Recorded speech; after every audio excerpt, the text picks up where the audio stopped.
Paz do Senhor, irmãos. Hoje nós estamos fazendo aí uma tentativa de iniciar a gravação desses estudos da quinta-feira, para que os irmãos que não possam estar aqui possam ver depois. Então estamos em fase de teste. Flávio está aqui hoje.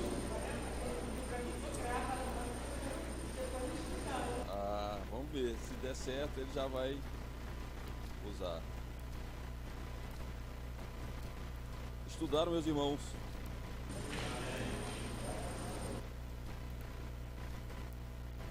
Glória a Deus. Todos responderam as perguntas? Amém. Vamos ver quem vai responder a primeira. A primeira pergunta: que personagem e que passagem do Novo Testamento cita nominalmente uma profecia de Joel? Qual é essa profecia? Quem vai responder? Bom, José, conte. Pedro é o personagem. Ele cita uma profecia de Joel em Atos 2:18. É o grande negócio. Ele fala assim: mas isto, quer dizer, Atos 2:18, mas isto é o que diz pelo profeta Joel. No dia da será, Deus, e o meu espírito derramarei sobre toda a carne, e os vossos filhos e as vossas filhas profetizarão. Os vossos jovens serão visões, e os vossos velhos sonharão sonhos. E também o meu espírito derramarei sobre os meus servos e as minhas servas naqueles dias, e profetizarão. Amém. Todos responderam essa questão? Amém. Zé?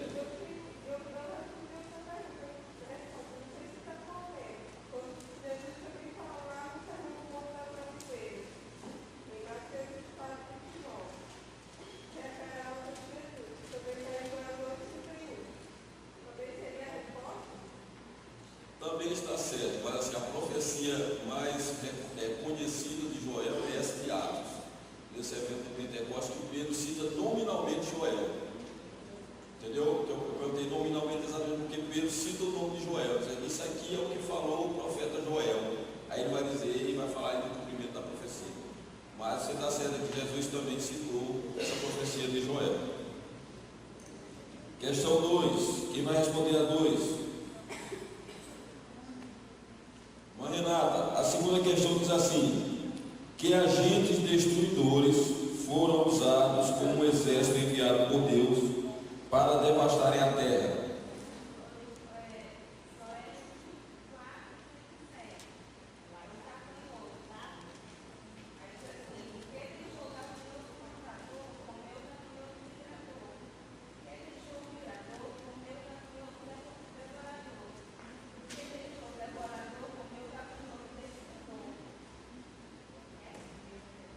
Perfeito. Qual é a Joel 1:4, perfeito. Referência Joel 1:4. Todos responderam? Algumas versões da Bíblia, vocês não se incomodem, porque a irmã leu o cortador, migrador, não é isso? Destruidor. E algumas versões traz diferente. Traz a lagarta, o gafanhoto, não é isso? A locusta e o pulgão. Não é isso? Algumas versões. Sim, meu irmão, meu amado. Eu respondi essa segunda, Joel 2:1-10. Ele vai falando do gafanhoto também. Sim. No versículo 10, ele vai terminar falando de uma parte mais escatológica, né? Ele vai reforçando tudo que aconteceu e já apontando um pouco para a escatologia, para o final dos dias. Mas também está certo. Pastor Zenaldo, essa locusta é um inseto, é? Oi? Essa locusta aí, Sim, todos da família dos gafanhotos. Tudo que devora a plantação. Questão 3. O que o povo deveria rasgar diante de Deus para demonstrar a verdadeira conversão? Irmão Algé.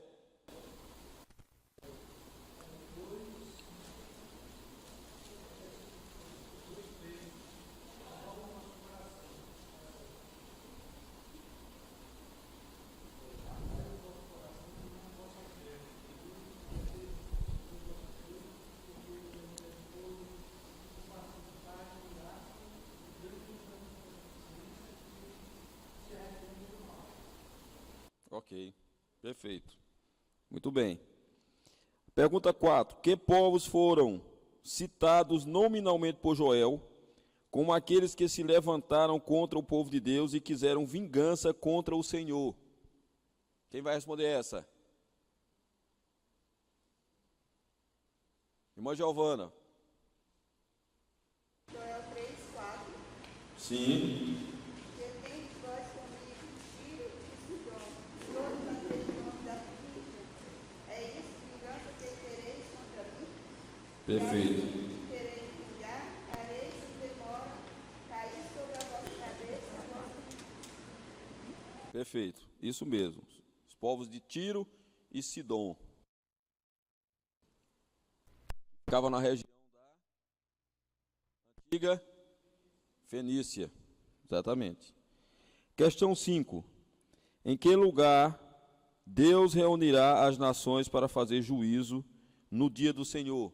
Quem respondeu essa? Sim. Vale de Josafá. Também chamado Vale da Decisão. Perfeito.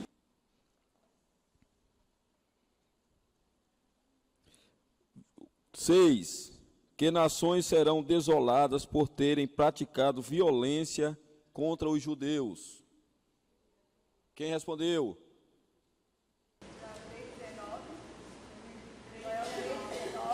Joel 3,19. Egito e Edom. Perfeito.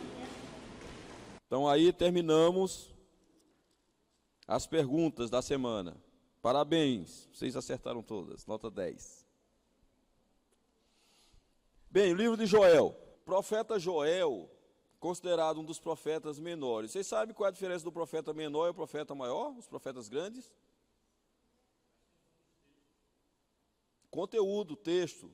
Não é porque um é mais importante do que o outro. A gente tem que lembrar sempre disso, tá certo? Não é por grau de importância, é por conteúdo, por texto. Então, o profeta Joel tem uma característica, esse livro de Joel, para a gente começar a tratar, a gente precisa passar o contexto do livro de Joel. Joel tem pouquíssimas informações a respeito dele. Diferentemente dos outros profetas, ele não se situa no tempo. Não cita rei. Então fica difícil entender em que período da história Joel escreveu este livro. Tem outros personagens do Antigo Testamento de nome Joel, mas nenhum que traz informações adicionais se enquadra. A única coisa que nós sabemos é o que está escrito aqui, ó, que ele era filho de Petuel. Então, ao longo da história, saíram muitas versões, muitas possibilidades a respeito de em que tempo Joel escreveu e fez essas suas profecias. Não se chegou a uma conclusão, mas tem duas fortes correntes, cada uma com os seus argumentos. A primeira corrente diz que Joel, ele profetizou no século 9, em mais ou menos 830 a.C., período do rei Joás. Quem lembra de Joás? Qual era a característica? Quem lembra um pouco da história do rei Joás?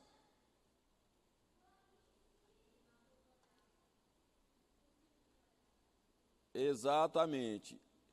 Ele era neto de Atalia e foi escondido para que ela não o matasse. E aí, quando ele tinha 6 anos, o sacerdote Joiada o trouxe de volta, o fez aparecer na frente de todos e disse: esse aqui é o rei, o verdadeiro descendente do trono. E nós sabemos que ele foi corregente com Joás até Joás assumir a idade da razão. Então, uma corrente diz: olha, Joel, na verdade, profetizou naqueles dias, defendendo-se, usando o argumento de que o fato de Joel não citar rei é porque na época não existia um rei governando, existia um sacerdote governando. Então, a corrente que defende Joel nessa época defende dessa forma. Outra corrente defende que, na verdade, Joel não cita rei porque ele profetizou no período pós-exílio. No período pós-exílio, nós sabemos que não houve mais rei. Eles foram governados inicialmente por Zorobabel, né? Depois, nós sabemos que Neemias, e seguiu-se uma sequência ali de governadores, até que eles foram assumidos pelos impérios, pelos descendentes do Império Grego, e libertados pelos Macabeus. Mas não houve mais um rei ali. Então, essa corrente de historiadores defende: olha, na verdade, Joel profetizou pós-exílio. E ainda acrescenta, ele cita Judá como se fosse Israel, a mesma coisa. Então, não cita mais a separação do reino do norte e reino do sul, porque o reino do norte não voltou mais, nós sabemos. Então, essa outra corrente defende que Joel, na verdade, é um pós-exílico. Isso, assim, não faz muita diferença. Eu só quero que os irmãos saibam que existe duas possibilidades. Tanto Joel ter profetizado bem lá atrás, bem no início da monarquia, ou nesse período posterior ao exílio, já quando os judeus regressaram da Babilônia. Tá bom? Para contextualizar, porque a gente sempre faz isso com os outros profetas, mas ele não deixou muitas pistas a respeito do tempo da sua profecia. Fala da geografia, e aí fica claro que Joel profetizou na região de Jerusalém, ou seja, dentro do reino de Judá. E outra coisa que fica claro é que ele fala muito fortemente contra os sacerdotes. Vamos lá então, vamos fazer uma leitura aqui do capítulo número 1.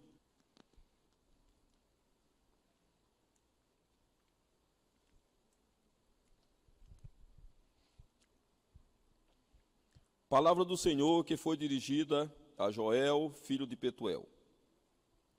Ouvi isto, ó vós, anciãos, e escutai todos os moradores da terra. Aconteceu isto em vossos dias, ou também nos dias de vossos pais?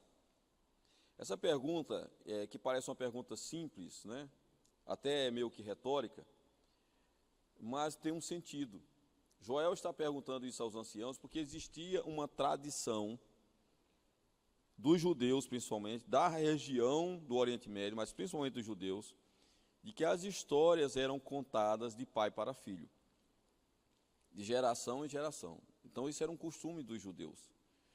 Então, quando Joel se depara com aquilo que estava acontecendo nos dias deles, ele chama os anciãos para perguntar se aquilo era alguma coisa nova ou já tinha acontecido antes.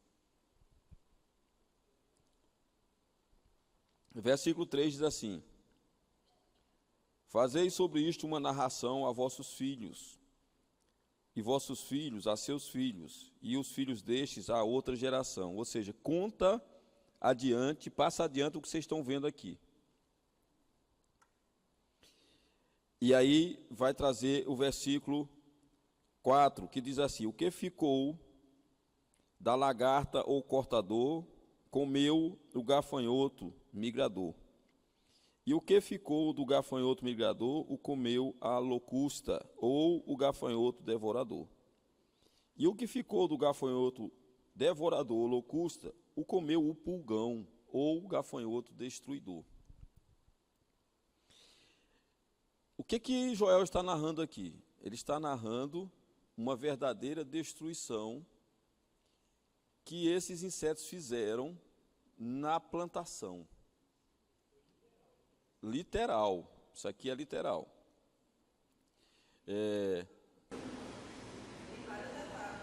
Sim, em várias etapas. Em várias etapas. Aqui tem eu trouxe essa figura, viu, irmã Antônia?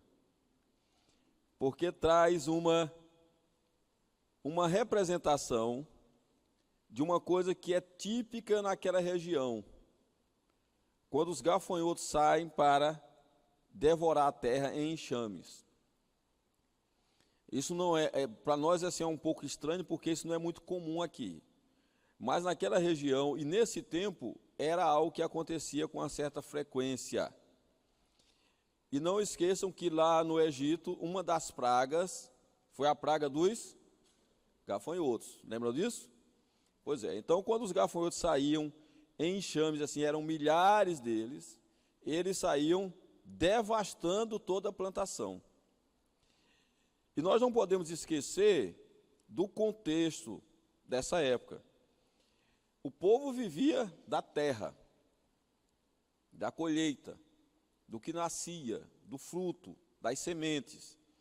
Então, quando acontecia uma situação como essa, sequer eles tinham pão para se alimentar ou produto para oferecer em oferta no altar, na casa do Senhor. Da mesma forma como os animais, eles sofriam, e nós vamos ver aqui ao longo do livro, porque não tinha como se alimentar. E também morriam. E morrendo os animais, faltava alimento tanto na mesa como para oferecer em oferta ao Senhor. Então era uma situação terrível. E aí Joel vai chamar a atenção, porque ele quer que o povo entenda qual é a causa. E a causa as causas não eram só físicas, naturais. Era sobretudo o juízo de Deus que estava vindo sobre eles por conta do pecado que eles haviam cometido. E ele vai dizer aqui, despertar ébrios ou bêbados. Ébrios ou bêbados no sentido de vocês não estão entendendo a realidade. Vocês não estão conscientes do que está verdadeiramente acontecendo. E chorai, e gemei, todos os que bebeis vinho, por causa do mosto que foi tirado da vossa boca. Então, mesmo aqueles que usufruíam do vinho, agora não tinha mais. Nem o vinho tinha mais, porque foi tudo devastado. Porque uma nação, e aí ele compara esse enxame todo que nós vimos aqui com uma nação poderosa. Diz assim, porque uma nação subiu sobre a minha terra, poderosa e sem número. Os seus dentes são dentes de leão, e tem queixadas de um leão velho. Fez da minha vide uma assolação, e tirou a casca da minha figueira, e despiu-a toda, e lançou por terra. Os seus sarmentos se embranqueceram. Então, passou esse enxame, o que ficou foi devassidão, tudo devastado. Lamenta como a virgem que está cingida de pano de saco pelo marido da sua mocidade. Foi cortada a oferta de manjar ou o alimento e a libação da casa do Senhor. O que é a oferta de manjar e libação? É a oferta que nós vimos lá na lei, na Torá, que deveria ser levada diante do Senhor. Então, quando o povo ia se apresentar diante de Deus, ele levava as diversas ofertas. Ofertas alçadas, oferta por sacrifício, oferta por ação de graça. Então, por que foi cortada a oferta? Eles não tinham sequer o que oferecer. A terra é uma fome intensa, é uma seca intensa, é falta de tudo. Então, lamentai, chorai, porque não tem mais o que oferecer. Os sacerdotes, servos do Senhor, estão entristecidos. Versículo 10. O campo está assolado e a terra triste, porque o trigo está destruído. O mosto se secou e falta o óleo ou o azeite, em algumas versões. Então, veja que situação estava ali diante daquele povo, e o profeta Joel tentando mostrar para eles, né, narrando para eles o que estava acontecendo. Versículo 11: os lavradores se envergonham, os vinhateiros gemem sobre o trigo e sobre a cevada, porque a colheita do campo pereceu. A vide se secou, a figueira se murchou, a romeira também, a palmeira, a macieira, todas as árvores do campo se secaram, e a alegria se secou entre os filhos dos homens. Então, terrível era a situação. Ele vai citando as árvores frutíferas típicas da região: figueira, videira, macieira, romeira, palmeira, tudo secou. Não é algo esporádico ou selecionado, é tudo, toda a plantação. Versículo 13, aí ele vai dizer, olha: cingivos, lamentai-vos, sacerdotes, gemei, ministros do altar, entrai e passai vestidos de pano de saco, durante a noite, ministros do meu Deus, porque a oferta de manjares e a libação cortados foram da casa do vosso Deus. Santificai um jejum, apregoai um dia de proibição, congregai os anciãos e todos os moradores desta terra na casa do Senhor vosso Deus, e clamai ao Senhor. Então ele está dizendo agora, depois de narrar tudo aquilo que eles estavam vendo, ele vai trazendo a narrativa. Agora ele vai dizer, olha, é hora de vocês entenderem que vocês precisam clamar a Deus. Vocês não vão resolver esse problema com as próprias mãos, com a estratégia própria de vocês, humana. Vocês têm que clamar a Deus, porque a causa de tudo isso sobreveio por conta da desobediência. Isso é um ensinamento para nós, trazendo para aplicação nos nossos dias. Tem muita coisa que nós passamos enquanto sociedade, enquanto nação, porque a gente sempre vai procurar as causas aqui mesmo. Mas a causa de tudo que nós temos passado, inclusive aqui no Brasil, é por conta da desobediência. O quanto nós nos afastamos de Deus, o mundo inteiro, e o Brasil também, se afastou de Deus com várias práticas. Então você vê a terra perecendo, a violência crescendo, não é? A sociedade se deteriorando. Por quê? Porque foi se afastando de Deus. Então não adianta, por mais que você tenha estratégia, por mais que você tenha boa vontade, por mais que surja liderança, essas pessoas têm que buscar Deus. Uma coisa positiva que nós estamos vendo agora, pelo menos nesse governo, é o temor a Deus. Coisa que o anterior não tinha. Esse pelo menos demonstra ter o temor a Deus. É uma vantagem enorme, né? Porque o outro, além de não temer a Deus, ele ficava confrontando Deus e as coisas de Deus. Então há um alento, há uma esperança, porque se o homem quiser realmente usufruir dos benefícios e das bênçãos de Deus, tem que, acima de tudo, obedecê-lo. Tá certo, então? É isso que Joel está dizendo aqui para eles. Oi.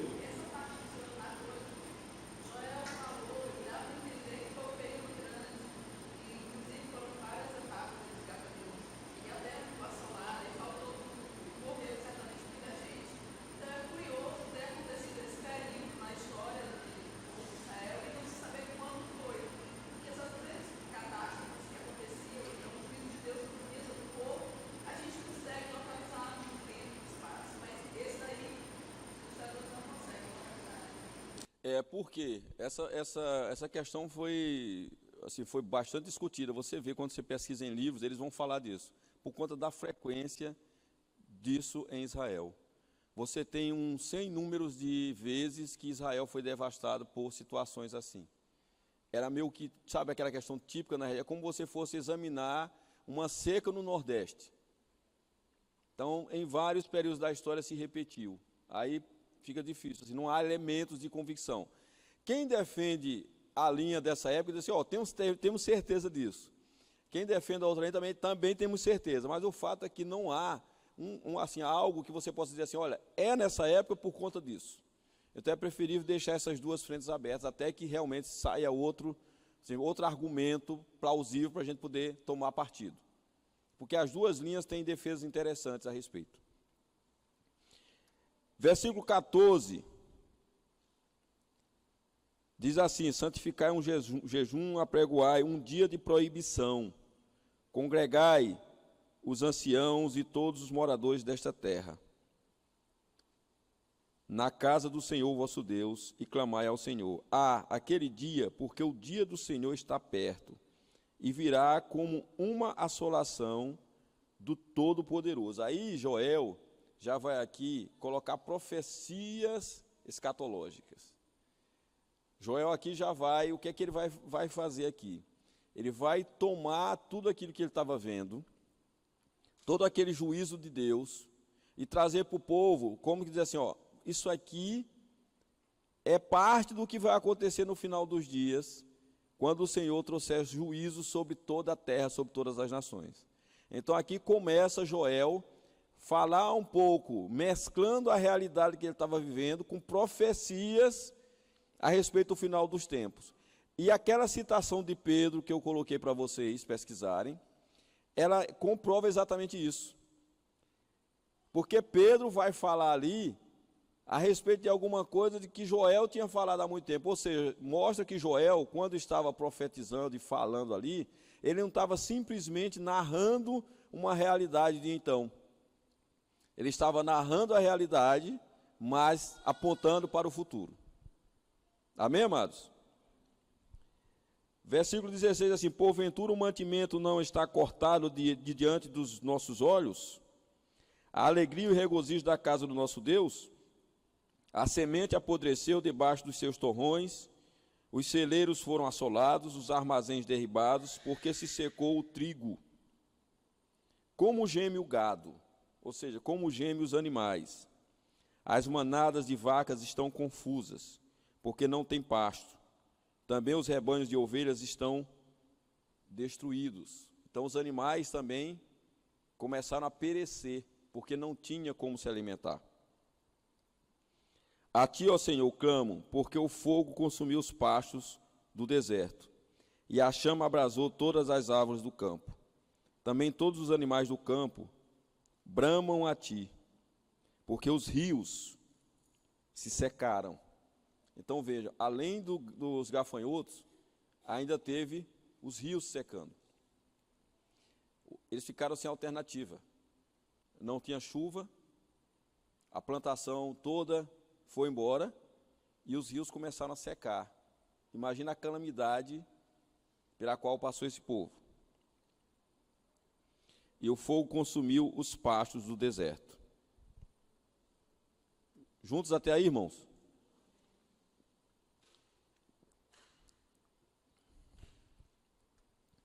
O capítulo 2, pode passar aí o slide.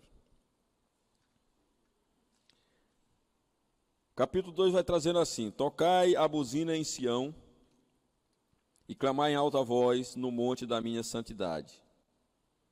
Perturbem-se todos os moradores da terra, porque o dia do Senhor vem, ele está perto. Mais uma vez ele abre. Ele começa falando da terra de Israel, agora ele está falando de todos os moradores da terra.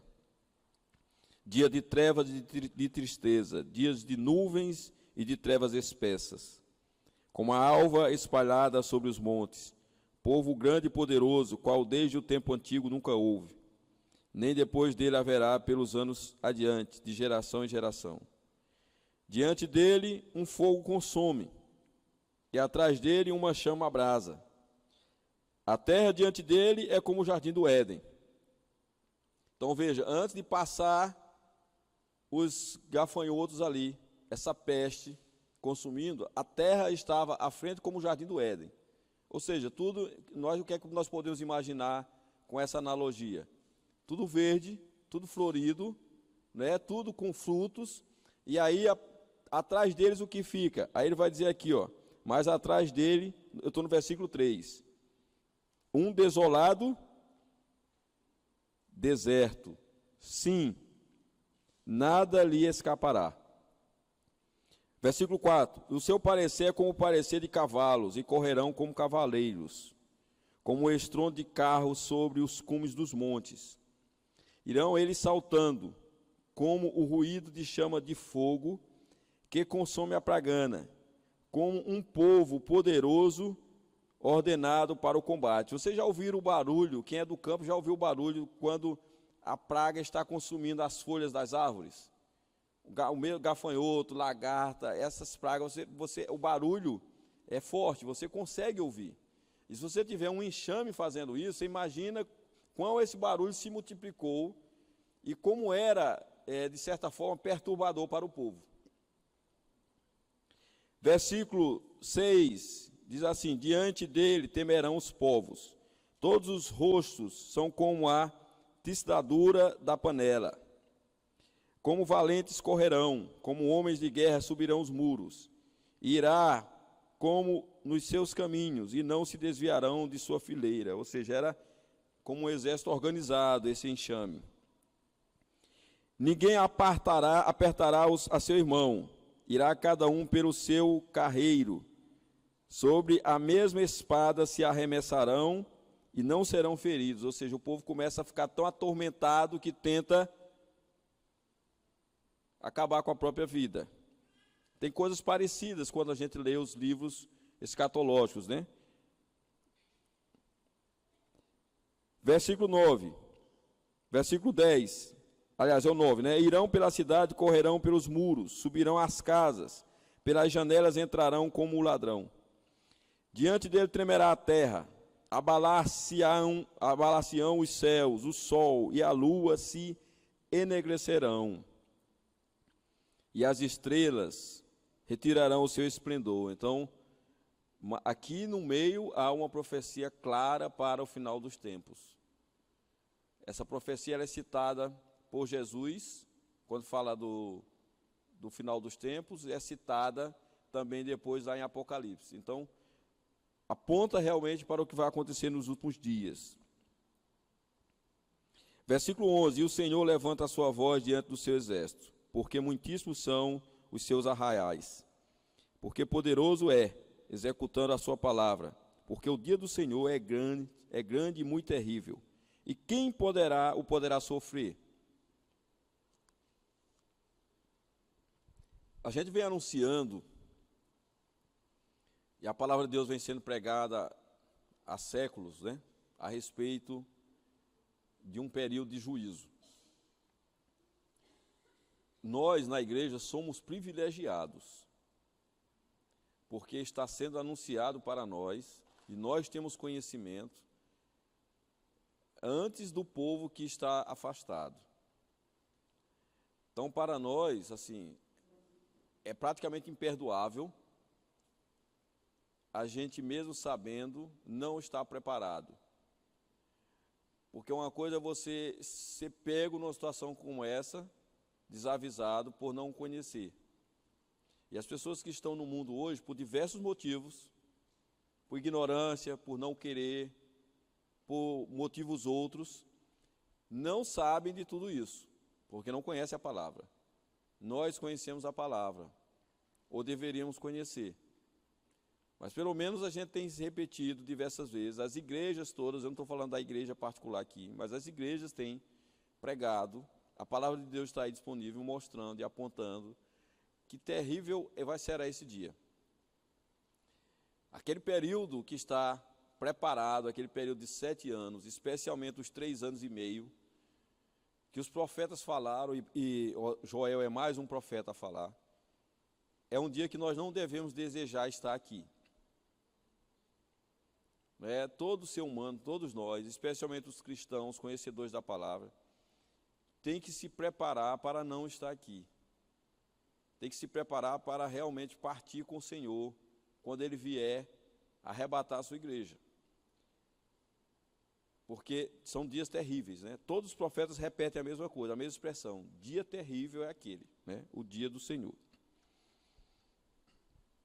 Versículo 12 diz assim: ainda assim, agora mesmo diz o Senhor, convertei-vos a mim de todo o vosso coração, e isso com jejuns e com choro e com pranto. Rasgai o vosso coração e não as vossas vestes, e convertei-vos ao Senhor, vosso Deus, porque Ele é misericordioso e compassivo, e tardio em irar-se, e grande em beneficência, e arrepende-se do mal. Então é um chamado para que o povo se arrependa. Então mesmo aquilo que estava destinado, que o Senhor destinou como juízo àquela nação, se o povo verdadeiramente se arrependesse, o Senhor não ia estabelecer aquele juízo. Não é que o Senhor se arrepende. Esse arrependimento aqui, meus irmãos, não quer dizer, não é o arrependimento que nós conhecemos. O arrependimento por cometer um erro. Esse arrependimento é no sentido de deixar de fazer. Porque existe uma lógica na ação de Deus em relação ao pecado. O que é que nós aprendemos em Romanos, quando Paulo escreve aos Romanos sobre o pecado? O salário do pecado é o quê? A morte. Então isso é algo que é lógico, é determinado. Se há o pecado, e se não se afasta do pecado, o final é a morte, e a morte espiritual. Então, bem, está destinado à morte para quem peca. Mas se eu não pecar, eu não tenho esse destino.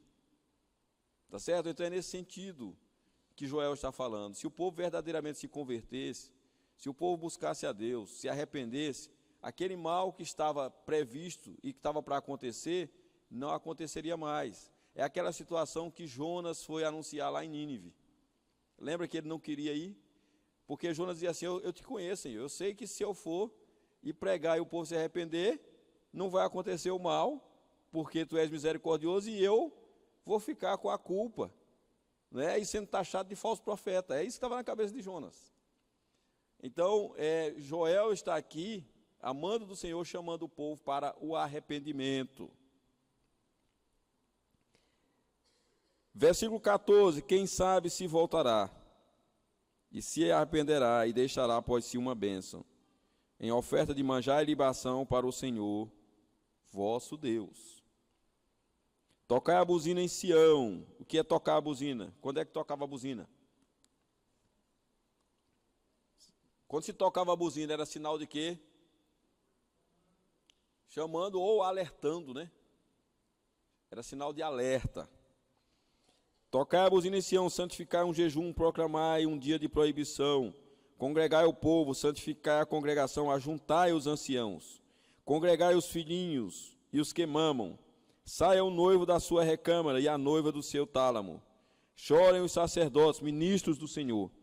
Entre o alpendre e o altar, e digam, poupa o teu povo, ó Senhor, e não entregues a tua herança ao opróbio, para que as nações façam escárnio dele. Porque diriam entre os povos, onde está o seu Deus? Então, há um clamor ali para que eles busquem a Deus, clamem a Deus, peçam um favor, a misericórdia do Senhor, usando, inclusive, Senhor, nós somos tua herança, nós somos o teu povo, não nos permite ser derrotados, destruídos, porque senão o que dirá o povo? Essa é uma palavra que Moisés disse lá atrás, quando Deus disse assim, Moisés, vou destruir todo esse povo e vou fazer de ti uma grande nação. E Moisés usa isso, Senhor, o que é que as nações vão dizer? Vão dizer que tu não foste capaz de passar com esse povo. Vão falar contra ti. Então, por amor ao teu nome, não faz isso. Então, Joel, meu que está ensinando o povo, olha, clama ao Senhor e usa que nós somos a herança dele, povo dele. E o que é que as outras nações vão fazer? Vão escarnecer de nós e escarnecer do nome do Senhor. Versículo 18. Então o Senhor terá zelo da sua terra e se compadecerá do seu povo. E o Senhor responderá e dirá ao seu povo, eis que vos envio o trigo e o mosto e o azeite, e deles sereis fartos, e vos não entregarei mais ao opróbrio entre as nações. Vamos agora para o versículo 23. E vós, filhos de Sião, regozijai-vos e alegrai-vos no Senhor vosso Deus, porque Ele vos dará ensinador de justiça, e fará descer a chuva, a temporã e a serôdia, no primeiro mês. Aí vem as promessas. Isso virou até uma música famosa aí, de um cantor gospel. As eiras se encherão de trigo, e os lagares transbordarão de óleo e vinho. De quem é essa música, Amanda? Muito bem, Amanda. E restituir-vos-ei os anos que foram consumidos pelo gafanhoto, pela locusta, pelo pulgão e pela oruga. O meu grande exército que enviei contra vós. Quem mandou? Aí tem uma comprovação. Quem foi que enviou os gafanhotos? O próprio Deus. E o motivo? O pecado, a desobediência. Tá certo? Então não foi alguma coisa aleatório, natural, simplesmente. O Senhor usou de um meio natural para trazer juízo sobre o povo. Para quê? A vontade de Deus nunca é de destruição. A vontade de Deus é levar o povo ao arrependimento. Só que o povo não se arrepende.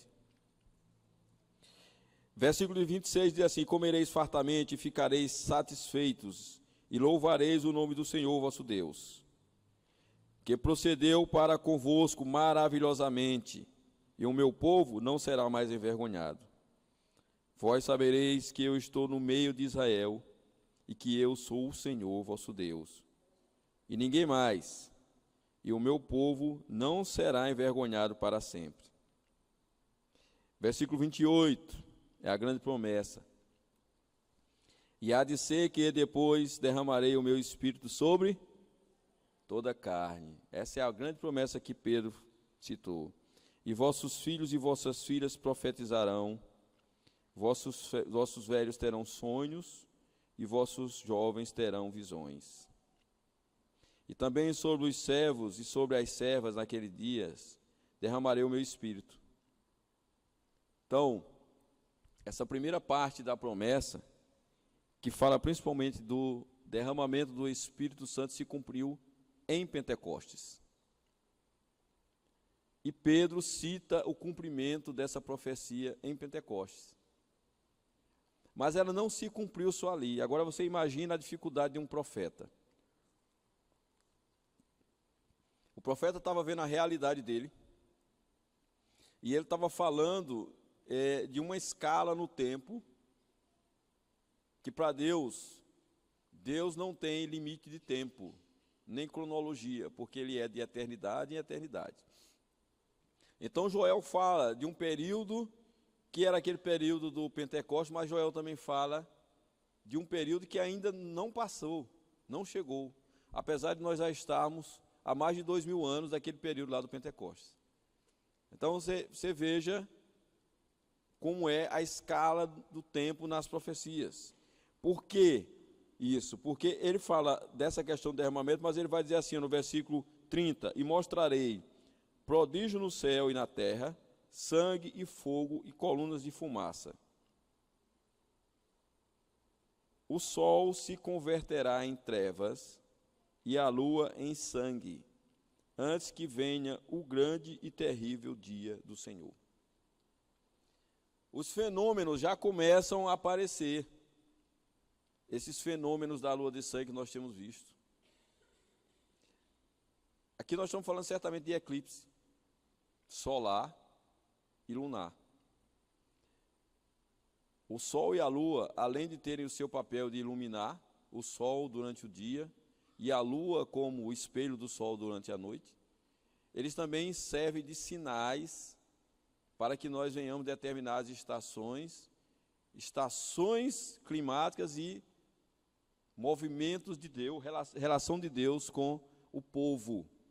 Desde que foram criados, isso está lá em Gênesis. O Senhor deu os luminares para servirem de sinais. E antes de acontecer o julgamento, conforme está aqui, e Jesus Cristo vai repetir isso, vão ocorrer fenômenos naturais, inclusive. Irmão Algé, pode falar, meu irmão. Pastor, mas lá em Ezequiel 39, 29, já fala do Espírito, né? Não entendi. Está vendo aqui? Ezequiel 39, 29, já falava sobre a vida do Espírito. Sim. Sim. Não, os profetas, de forma geral, muitos falaram do Espírito Santo, mas nenhum foi tão específico como Joel. Por isso que é o Joel que Pedro cita. Porque aquilo que quando é que Pedro vai citar? Quando o povo começa a questionar o que estava acontecendo ali. Porque o povo começou a ver aqueles homens que estavam reunidos em Jerusalém, de várias localidades, falando em línguas distintas. E eles começam a dizer, tão bêbados, E Pedro vai tomar a palavra e vai explicar, e vai dizer, olha, varões, judeus, vós que conheceis a palavra, isso aqui é aquilo que falou o profeta Joel, que está se cumprindo. Não é? Então ele vai ser específico. Muito bem. Versículo 32. E há de ser que todo aquele que invocar o nome do Senhor será salvo, porque no monte Sião e em Jerusalém haverá livramento. Olha aí, no monte Sião e em Jerusalém haverá livramento. Aponta para quê? Assim como o Senhor tem dito, e nos restantes que o Senhor chamar. Onde haverá livramento? Nesse tempo. No monte Sião e em Jerusalém. Por quê? A igreja não estará mais aqui. Quem é que vai estar precisando de livramento? Os judeus. Quem é que vem livrá-los? Jesus Cristo. Pondo os pés onde? Lá no Monte Sião, no Monte das Oliveiras, para livrar Jerusalém, para livrar os judeus. Então Joel está apontando lá para um período posterior até ao arrebatamento da igreja. Juntos até aí, irmãos? Pastor, quando fazendo essa leitura que a gente fez aí, fiquei um pouco na dúvida, porque da forma como o Joel narra, dá de entender que parece que ele está passando por aquela situação e não que é algo para frente. É isso mesmo? Ele está vivendo toda a situação que ele descreveu aqui? Não, ele está vivendo uma parte dessa realidade. Tudo que foi falado em termos de a terra devastada, os gafanhotos, era realidade. Aquilo era realidade. Ele estava naquele contexto. Ele estava naquele momento. Ele está narrando aquilo que ele estava vivendo e chamando a atenção do povo. Não era algo para frente. Não era algo para frente. Ele estava vivendo aquilo. Só que por que ele estava chamando a atenção? Porque o povo vivendo essa realidade e sem entender, sem clamar a Deus, sem buscar arrependimento, achando que aquilo era simplesmente um processo natural. É como hoje, como nós estamos falando, às vezes você tem situações de fome, de estiagem, de catástrofe, e as pessoas não lembram de Deus. A maioria das pessoas, não, é natural, isso é tudo é explicado pela ciência. Então o povo já estava, por isso que ele chama de ébrios, de bêbados. Vocês estão sem consciência, vocês têm que entender a causa. E a causa é enviada pelo Senhor por conta do pecado de vocês, entendeu? Mas ao mesmo tempo que ele está narrando ali, ele está levando isso como um tipo do que aconteceria no juízo. Então ele narra uma realidade, mas aponta em profecia para o final. Entendeu? Capítulo 3 diz assim: porquanto eis que naqueles dias e naquele tempo, em que removerei o cativeiro de Judá e de Jerusalém, congregarei todas as nações e as farei descer ao vale de Josafá. E ali com elas entrarei em juízo. Veja que aí é uma coisa apontando para frente, para o futuro. Por causa do meu povo e da minha herança, Israel, a quem eles espalharam entre as nações, repartindo a minha terra. E lançaram a sorte sobre o meu povo, e deram um menino por uma meretriz, e venderam uma menina por vinho para beberem. Então o que é que o povo fazia? Olha que prática é essa aqui. Levavam as crianças consigo, quando iam e tomavam a terra e venciam aquela terra em batalha, e não valorizavam, porque não era força de trabalho ainda, uma criança, então eles chegavam a comercializar essas crianças, meninos e meninas. Só que Deus viu tudo isso. Deus viu tudo isso e está vendo ao longo do tempo tudo que está sendo feito. Por isso que o juízo é tão terrível. Porque Deus vem acumulando tudo isso que tem sido feito contra ele, contra o seu povo, contra a sua igreja, não é? Então, olha aqui, versículo 4 diz assim: e também que tendes vós comigo, Tiro e Sidom, e todos os termos da Fenícia. Eu coloquei um mapa aí para mostrar para vocês Tiro e Sidom. Pedro, passa por favor aí, só para vocês entenderem a região de Tiro e Sidom, a região lá da Fenícia, ao norte de Israel. Era naquela região que ficava ali. E esses povos vizinhos, assim como Tiro e Sidom, outros povos também sempre estavam se aproveitando das fragilidades de Israel. Se você pega no livro dos Juízes, era comum o povo invadir a terra, e quando saía o período da colheita, em vez dos judeus colherem e poderem usufruir, os povos inimigos, que eram mais fortes, vinham e tiravam. Por isso que Gideão está naquela situação lá de malhando o trigo no lagar. Ou seja, num lugar que não era próprio para isso, não tinha a temperatura adequada. O lagar era lugar para uvas, não para trigo. Ele estava fazendo isso escondido, porque os midianitas, que eram um povo forte e invasor, vinha sempre tirar deles. Né? Então, esses povos vizinhos faziam isso. E Deus está particularmente aqui falando de Tiro e Sidom, que ficava na região norte. Hoje a região do irmão Algé, que é da região lá da descendente, Líbano, né? Hoje aquela região corresponde ao Líbano. Aí ele vai dizer aqui no versículo 5: visto como levastes a minha prata e o meu ouro e as minhas coisas desejáveis e formosas, metestes nos vossos templos e vendeste os filhos de Judá e os filhos de Jerusalém aos filhos dos gregos. Em algumas versões traz os jônios ou os de Javã. Lembra de Javã? Javã é neto de quem? Lá de Noé. Né? Javã é que dá origem aos gregos.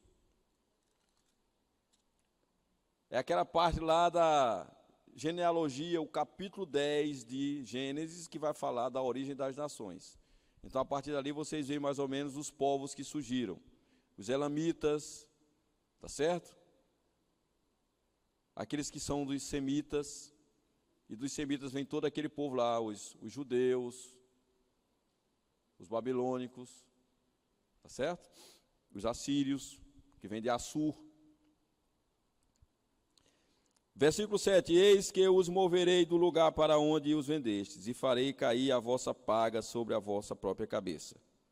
E venderei vossos filhos e vossas filhas pela mão dos filhos de Judá, e os venderão aos de Seba, os sebeus, e uma nação remota, porque o Senhor disse: proclamai isto entre as nações, santificai uma guerra, suscitai os valentes, cheguem-se, subam todos os homens de guerra.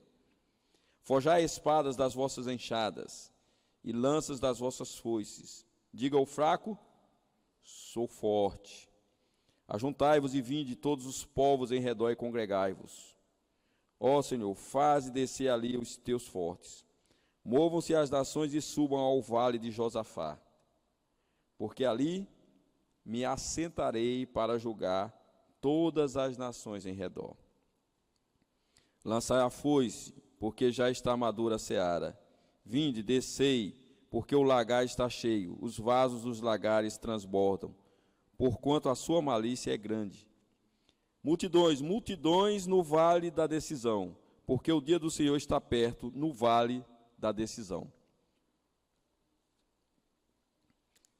Essa guerra aí também é chamada de que guerra lá no Apocalipse? Guerra do Armagedon. No vale de Meguido. Então é ali que o Senhor vai se juntar todas as nações para fazer o seu julgamento. Aí ele volta aqui no versículo 15 dizendo: o sol e a lua se enegrecerão, e as estrelas retirarão o seu esplendor. E o Senhor bramará de Sião, e dará a sua voz de Jerusalém. Ou seja, o Senhor estará lá. E os céus e a terra tremerão, mas o Senhor será refúgio do seu povo e a fortaleza dos filhos de Israel. O próprio Jesus ali defendendo Israel. E vós sabereis que eu sou o Senhor vosso Deus, que habito em Sião, o monte da minha santidade. E Jerusalém será a santidade. Estranhos não passarão mais por ela, porque Jerusalém se tornará o lugar do reino de Cristo. Em que etapa? No milênio, perfeito. Versículo 18: e há de ser que naquele dia os montes destilarão mosto, e os outeiros manará leite, e todos os rios de Judá estarão cheios de águas, e sairá uma fonte da casa do Senhor, e regará o vale de Sitim. O irmão já citou Ezequiel, é outra profecia também que Ezequiel fala a respeito desse rio, dessa fonte que sairá de dentro da casa do Senhor, de Jerusalém. Versículo 19. O Egito se tornará uma assolação, e Edom se fará um deserto de solidão, por causa da violência que fizeram aos filhos de Judá, em cuja terra derramaram sangue inocente. Então aí Deus chamando a vingança dos egípcios pelo que eles fizeram a Israel e dos edomitas, né, que muitas vezes atacaram Israel, se afiliaram a outras nações contra Israel, e aí também será o tempo do Senhor chamar a vingança contra essas nações. Mas Judá será habitada para sempre, e Jerusalém de geração em geração. E purificarei o sangue dos que eu não tinha purificado, porque o Senhor, olha que coisa interessante, o Senhor habitará em Sião. Jesus Cristo vai cumprir isso aqui quando ele vier estabelecer o seu reino milenar na terra. Essa é uma profecia para o milênio. Veja como vai longe, né? A visão do profeta dada por Deus, obviamente. Não é visão humana, é revelação de Deus ao profeta. Amém, amados? Este é o livro de Joel, um livro interessantíssimo. Por isso, nós estamos fechando aos poucos, né, um pacote. Quando nós terminarmos essa jornada, principalmente aqui no Antigo Testamento, nós vamos ser capazes de juntar essas profecias para que nós venhamos a ter o entendimento do que Deus está falando em relação aos outros dias. Porque não está concentrado num único profeta. Nós vamos ver que Abacuque vai falar, Obadias vai falar. Os profetas menores, assim chamados, têm várias profecias escatológicas. Aí você junta com as profecias que já estão lá em Ezequiel, e principalmente em Daniel, você tem mais ou menos o que está apontado para o fim dos tempos, que é aquilo que está narrado na revelação que foi dada a João. Todos os profetas apontam para aquele cenário, e João vai narrar o cenário que ele viu. Amém? Irmã Tânia.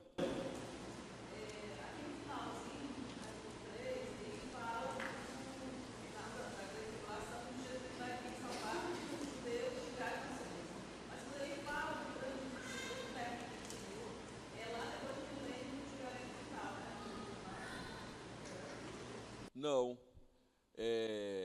Aqui ele também está falando, irmã Tânia, do momento em que as nações se congregarão contra Israel.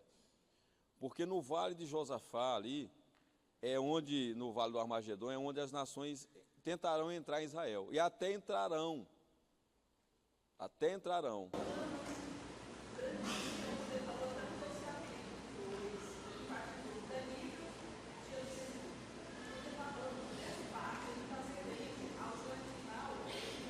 Não.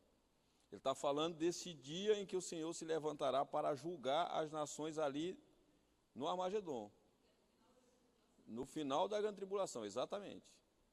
Ele aponta o tempo todo para ali, para aquele momento em que haverá a reunião das nações, não para o juízo, o Senhor sentado como juiz, mas para aquela reunião onde Jesus vai derrotar ali o anticristo, e todas as nações ali vão ser devastadas por conta dessa tentativa contra Israel.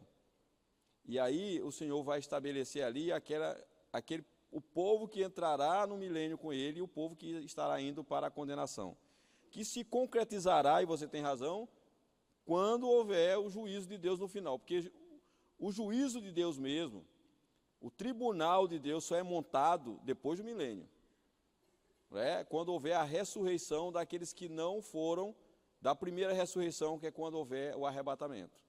Mas o profeta, quando ele está falando aqui do dia do Senhor, é aquele dia que o Senhor enfrentará as nações, porque estarão querendo perseguir Israel. Querendo não, perseguindo Israel até a morte.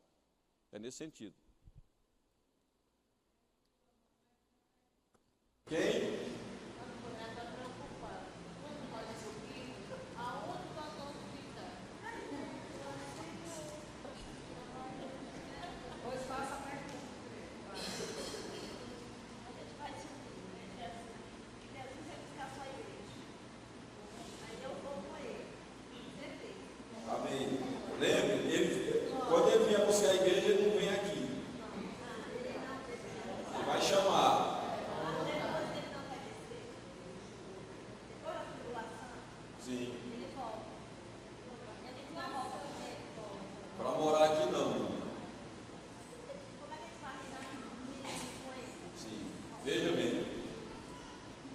os anjos cooperam com Cristo hoje? Exatamente. Os anjos estão ao nosso redor. Nós não vemos, mas eles estão. Glória a Deus. Só que os anjos não atendem à voz de comando nosso, nem a oração nossa. Por isso que a gente tem que ter cuidado para não ficar orando e pedindo coisa para anjo. Anjo atende a um comando que vem do Senhor. É isso que Daniel pôde ver quando saiu uma ordem. Lembra quando hoje diz assim, desde o princípio da tua oração sai uma ordem? Pois é. Então os anjos ministram, são ministradores, servos, para nos ajudar, nos proteger aqui, amando do Senhor. Quando o Senhor Jesus estiver reinando no período do milênio, nós, igreja, com o corpo glorificado, porque nosso corpo será glorificado no arrebatamento, nós poderemos também, e vamos, como ele falou, reinar com ele, mas não na terra. A terra não será mais nossa habitação, a igreja já foi. Nós vamos estar ministrando, trabalhando junto, reinando com Cristo, mas a nossa habitação, desde o momento do arrebatamento, vai ser nos céus. Entendeu? Na Nova Jerusalém. Não é, exatamente. Nós vamos ter serviço, funções para fazer. As funções que hoje são exercidas pelos anjos, nós também faremos o papel que os anjos fazem hoje, de trabalhar junto, de reinar junto, de reinar sobre as nações. Amém? Vamos orar?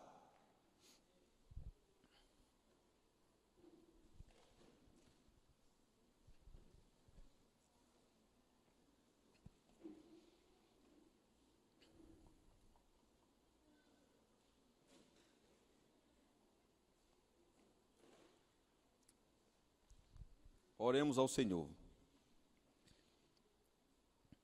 Poderoso Deus, nosso Pai, querido e santo, mais uma vez, Senhor, nós te damos graças, em nome de Jesus Cristo, por essa oportunidade que temos de aprendermos de Ti, Senhor, da Tua palavra. Obrigado, Senhor, pelo Teu povo que aqui se reúne, Senhor, na busca de Ti, de conhecimento. Senhor, nós dependemos totalmente do Teu Espírito Santo, para nos revelar, para nos inspirar e para nos ensinar. Que a palavra que nós temos aprendido aqui, Senhor, venha frutificar em nossas vidas, fazendo com que o nosso comportamento seja comportamento de obediência. Senhor, que nós não venhamos a passar por situações que aquele povo, nos tempos, nos dias do profeta Joel, passaram, com muita escassez, com muita falta, por conta do pecado que eles cometeram contra Ti. Senhor, nós queremos confessar diante de Ti as nossas falhas, os nossos pecados. Senhor, mas desde já reconhecer mais uma vez que o Senhor é o nosso Deus, que nós pertencemos a Cristo Jesus, que nós reconhecemos Jesus Cristo como nosso Senhor e Salvador. E nós queremos caminhar contigo, nós queremos estar na eternidade contigo. Abençoa o Teu povo, Senhor. Enche de conhecimento e de sede pela Tua palavra. Faz com que o Teu povo prospere andando sempre nos Teus caminhos, nos livra do mal, afasta toda seta e toda cilada do maligno contra nossas vidas. Tira todo motivo de tristeza, Senhor, tira toda perturbação, Senhor, do meio do Teu povo. Ó Deus, traz paz para os corações que estão aflitos, ó Deus. Traz resposta às orações dos Teus filhos. Abençoa, livra de todo o mal, Senhor. Guarda-nos, Senhor, embaixo da Tua mão protetora. Livra-nos de toda enfermidade, Senhor. Se há nesta noite aqui alguém enfermo, ó Deus, passa com a Tua mão poderosa e santa e cura agora, em nome de Jesus Cristo. Nós repreendemos todo espírito de enfermidade daqueles que estão aqui e daqueles que fazem parte da Tua igreja, do Teu povo, Pai, em nome de Jesus Cristo. Nos leve em paz para os nossos lares, nos conduz, Senhor, em segurança, nos dá uma noite de paz e de descanso e amanhã mais um dia em Tua presença. E que o amor de Deus, o nosso Pai, a graça salvadora de Cristo, nosso Senhor, a comunhão, o consolo e a proteção do Espírito Santo de Deus, seja com todos nós, hoje e para todos sempre. Glória a Deus.